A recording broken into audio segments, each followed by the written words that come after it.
Hi,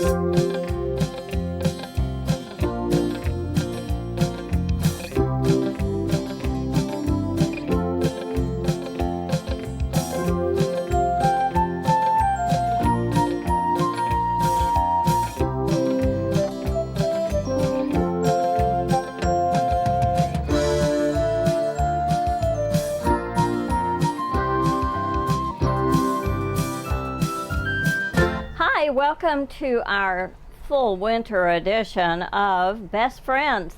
We have a lot of animals to talk about with you today, but I had some other things I wanted to go over first. Many of you watch this on demand and have noticed that we haven't been on recently, and that's because on demand has changed their format slightly, and so we have not been able to upload the show. We are still on channel 26 and channel 3, and of course we stream also on the Animal Services website, which is jointanimalservices.org, or you can watch on the TCTV website, which is also streaming the show.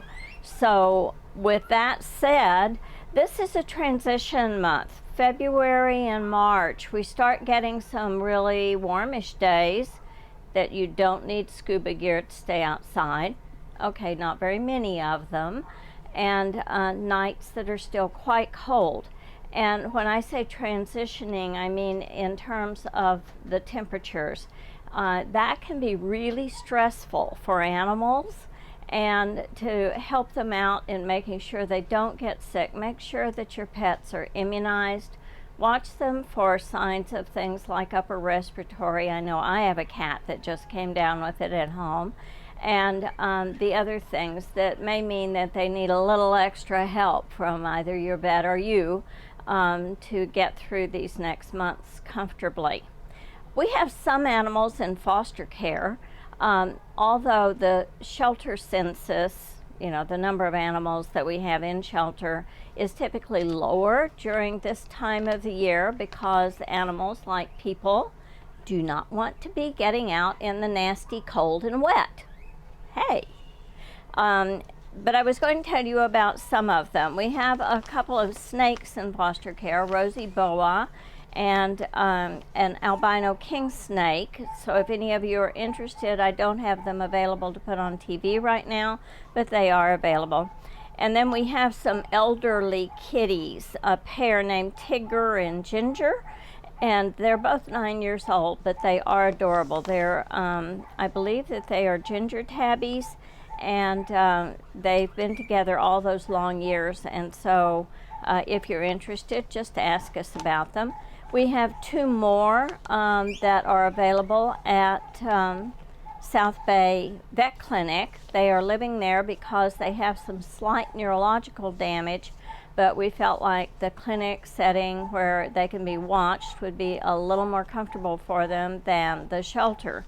And so all you have to do is ask, and we would love for these kitties to have a stable home because, goodness, they've been through quite a lot. Guinea pigs are often considered a starter pet. I have a little difficulty with that. Although I would agree they do make marvelous pets for children.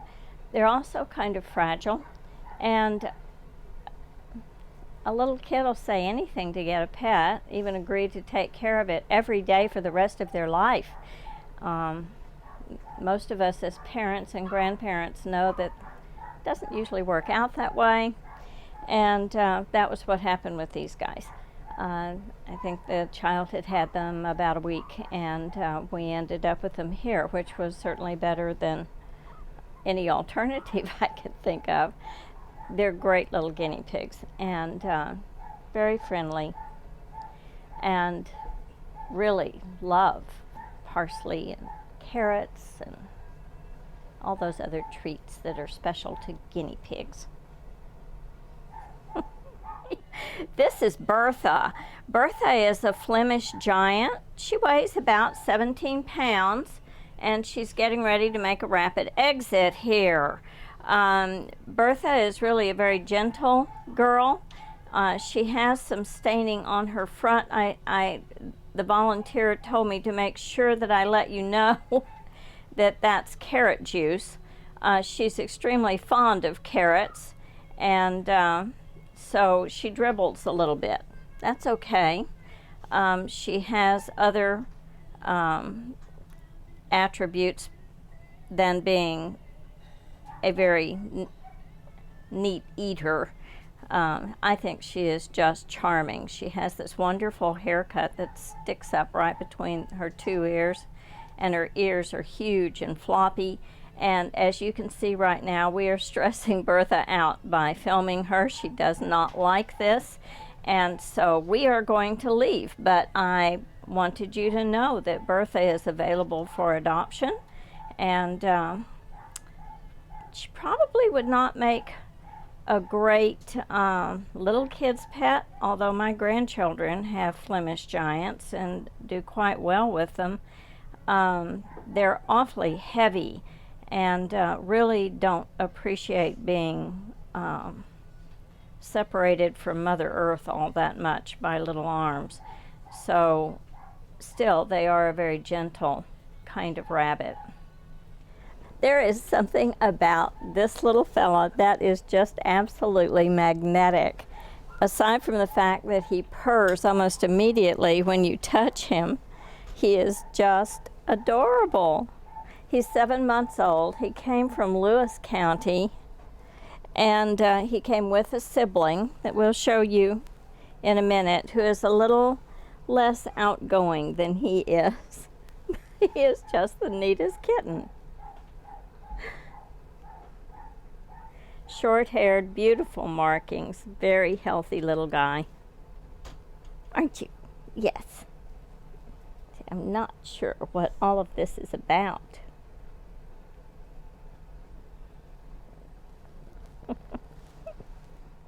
This is the sibling.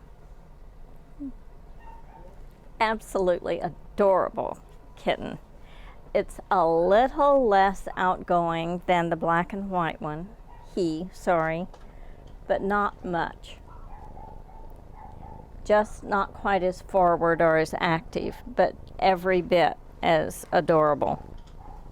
Has one of those wonderful black coats that looks like it's lit from the inside. Just glows.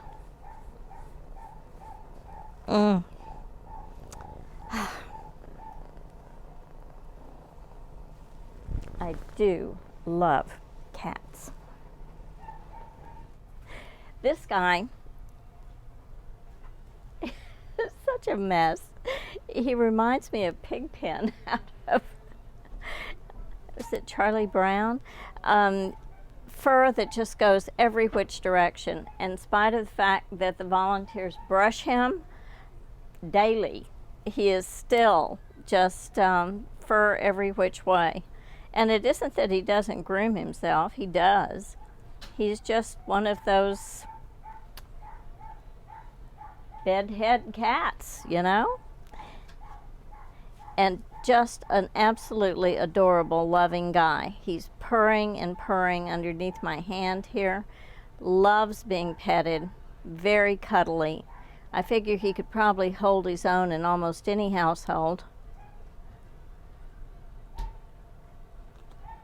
And for those of you that really feel like your life is incomplete unless you have a ginger tabby in it, I'm one of those. This would be a great kitty.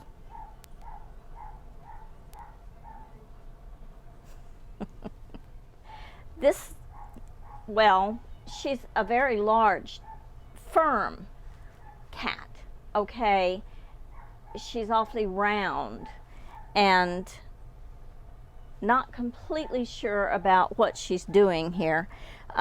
She is declawed, and she's one of those rare, very confident, very comfortable with herself and how she looks and how she lives, and she likes her catnip, and she would fit into a household, even one that was very busy, I think.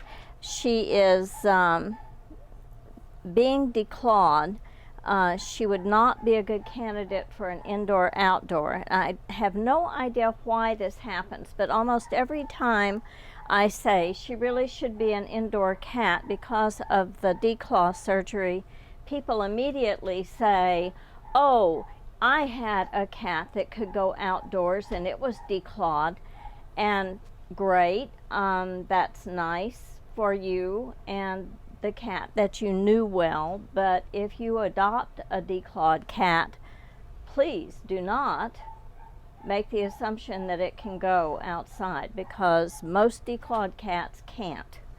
The other thing about her is that if you did have a fenced backyard, it might be okay for her to go out in an area where she's protected, because I doubt seriously that she'd be able to climb a smooth-sided wooden fence that was 6 feet or better. Declawed cats can climb. They do it differently, but they can do it. That doesn't mean that they're safe because they can, because it's a struggle and they can't climb every surface like a cat with claws seems to be able to. Anyway, she is a lovely girl, and I'm very partial to this kitty. She's pretty, for one thing. She is a calico, but she's not a clear calico. As you can see, she's more of a Torby. She has the striping, patch tabby-ish running through that lovely autumn-colored coat. Another thing about Torbies just in general, and declaws specifically, is that it's really better if they go into a household, sorry for turning my back on you, that isn't cat owning, because while they might get along with another cat, it's certainly not a given that they will. This is a 2-year-old. Oh, she's beautiful, but she's very frightened right now. She's a Dilute Torby calico. Oh, honey, her fur is so thick. It's just plush and so soft. This one does need to go into a quiet household. She would like to hide, and that's okay. You know, most cats, when they go into a new environment, want to hide. She's thinking that this camera is just not her cup of tea at all, and that's not unusual either. But just because a cat is shy initially doesn't mean at all that it doesn't become a great pet after a reasonable period of time. Patience is one of the biggest keys in a successful cat adoption. There's some cats that walk into the house like they own it and then continue to run it for you, which is great. But there are more cats like this that you have to exercise some patience with and let them acclimate rather than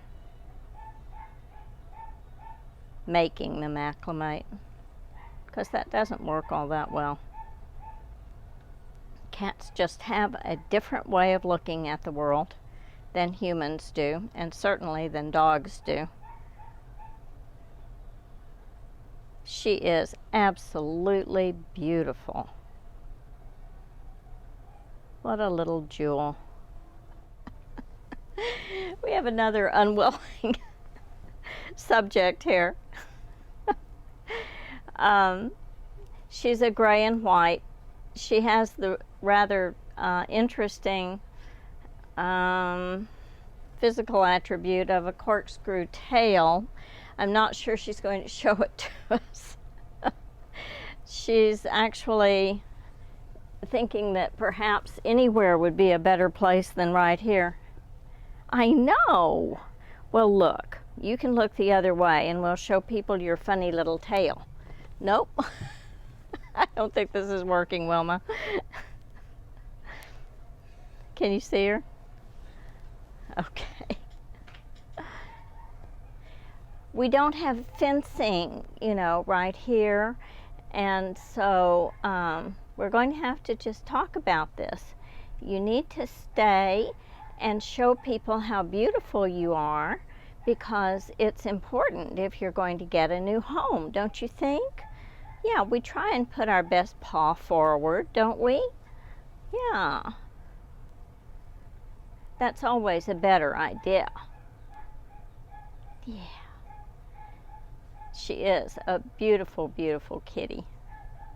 We see lots of cats that come to us with strange tail formations, and people often ask us if the cat's been injured or something. Usually not. Usually it's just a genetic thing. This one is a beautiful little black short hair. She is she's very fond of catnip, which I just love in a cat. Anyway, she is supposed to be okay with dogs, cats, and kids. I don't know how far I would push that, but it's definitely worth investigating. And if you are a family that has another cat or a dog in the family that likes cats, may I stress, then this might be an awfully good kitty to consider. Particularly if you have dark or plaid furniture. She definitely is a very solid black. Very pretty. Oh goodness. Look at those eyes. Are they incredible or what? They look like green grapes.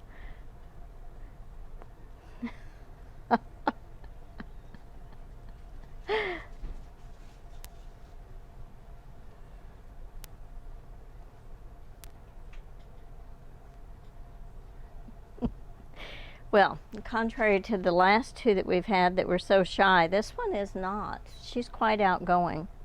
And I think she's just very recently been spayed, too. Yes, looks like we had that done.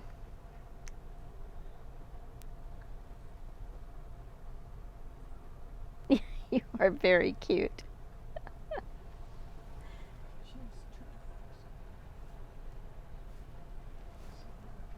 Do we have a name on her?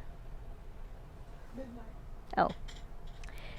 Her name that her family had given her is somewhat predictable, but it certainly works. It's Midnight. Midnight on a dark night. Gosh.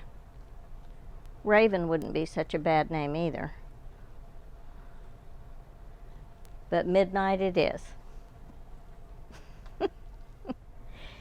This one is also a transplant from Lewis County. We've had several recently from the Chehalis area. Very just thick, plush, wonderful coat on this boy. He's about a year old, and he is very outgoing. He's accepting. He's tolerant. He is just an all-around good guy, and he's definitely another that I would recommend in a general household. He would probably do well enough with little kids if he was introduced to them slowly, and he certainly has enough confidence to get along with a dog, as long as it's a friendly dog. Dogs and cats kind of learn to tolerate each other. Some of them do actually become friends, and I guess that's what most of us strive for. My own dogs will chase my cats, but the cats expect it and even kind of bait the dogs into doing it, and then they'll turn around and chase the dogs. Yes, I know. It's fun. Stick with us. We don't have many dogs. We have been going through dog adoptions almost as soon as we move a dog into the kennel, it's adopted, and I certainly am not going to complain about that. But it does make for a shorter show because we don't have as many to show you. However, if you stick with me, we have a few. This is Roy. As you can see, Roy is pit bull.